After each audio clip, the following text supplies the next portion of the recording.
Hello and welcome to the 2022 Boston College Arts Festival. I'm the Visual Arts Coordinator, Yifan Wang. And I'm the Visual Arts Coordinator Assistant, Megan Cassidy. And now you're listening to the Artist Podcast series presented by the Boston College Arts Council Office. Hi everyone, we are here today with Caroline Burke. How about you tell a little bit about yourself?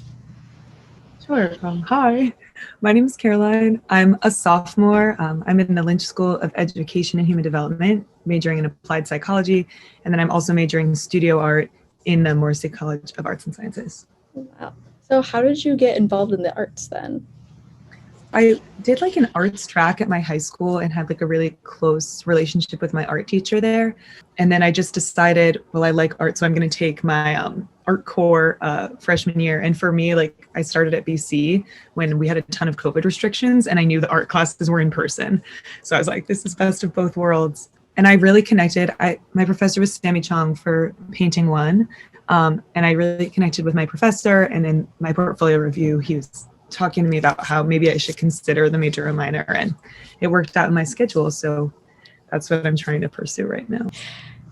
So about your artwork, the first question I have for you for it is, how did you come up with the title Man-Made? It's really interesting because it shows things found in nature. So I'm just really curious into how you got that title.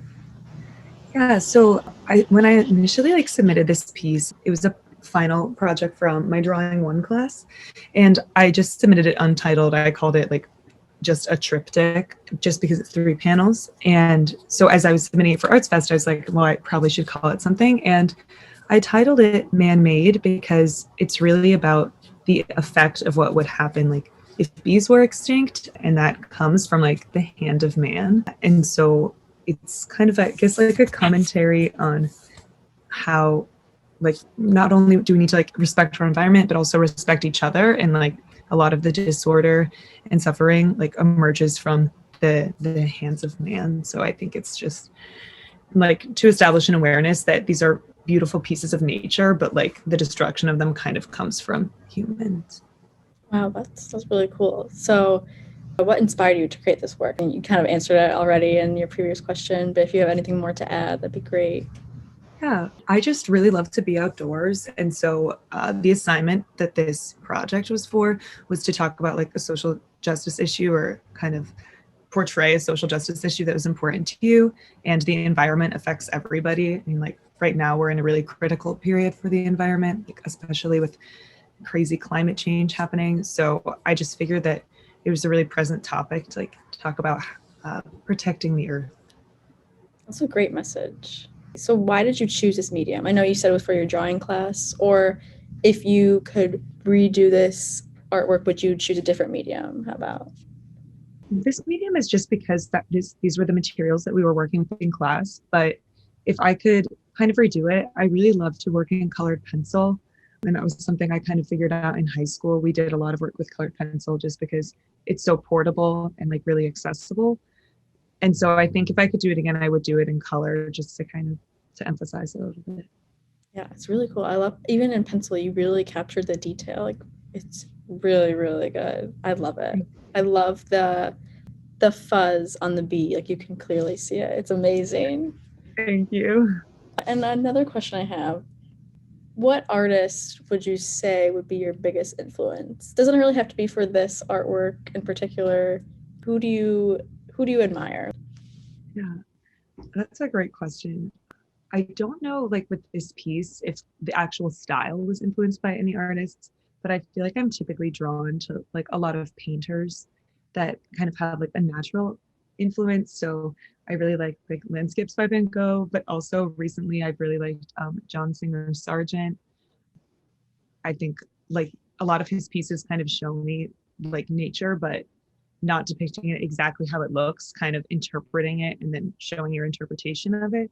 So how this piece isn't my interpretation of what the effect of this issue looks like.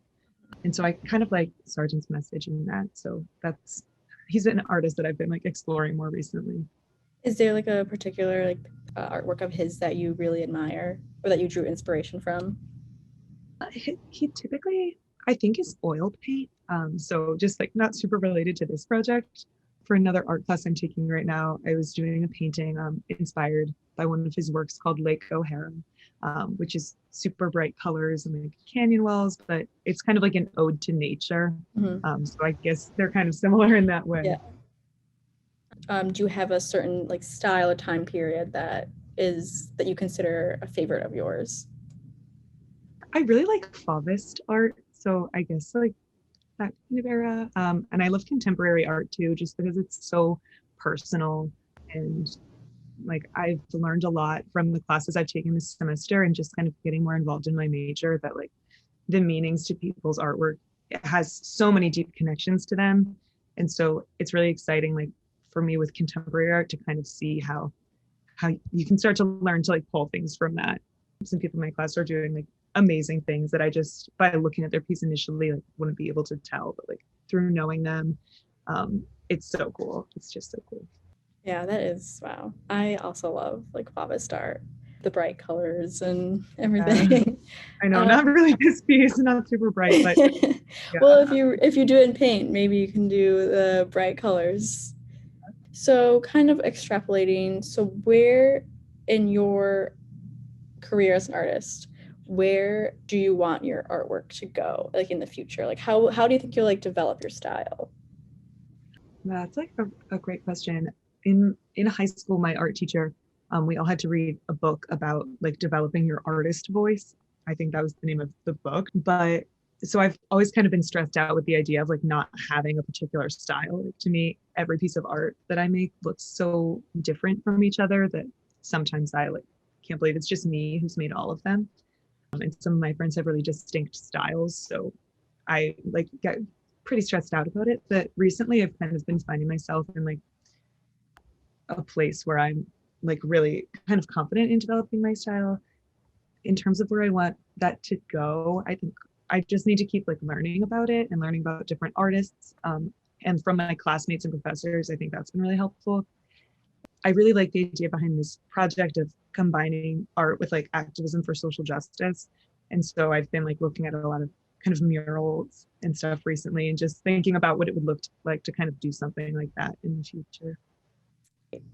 I can't wait to see what future artworks you do. Me too. Thank you so much for doing this. I hope your art career continues. I can't wait to see where it goes. You too. It was nice to meet you. You too. All right. Take care. Bye. Bye.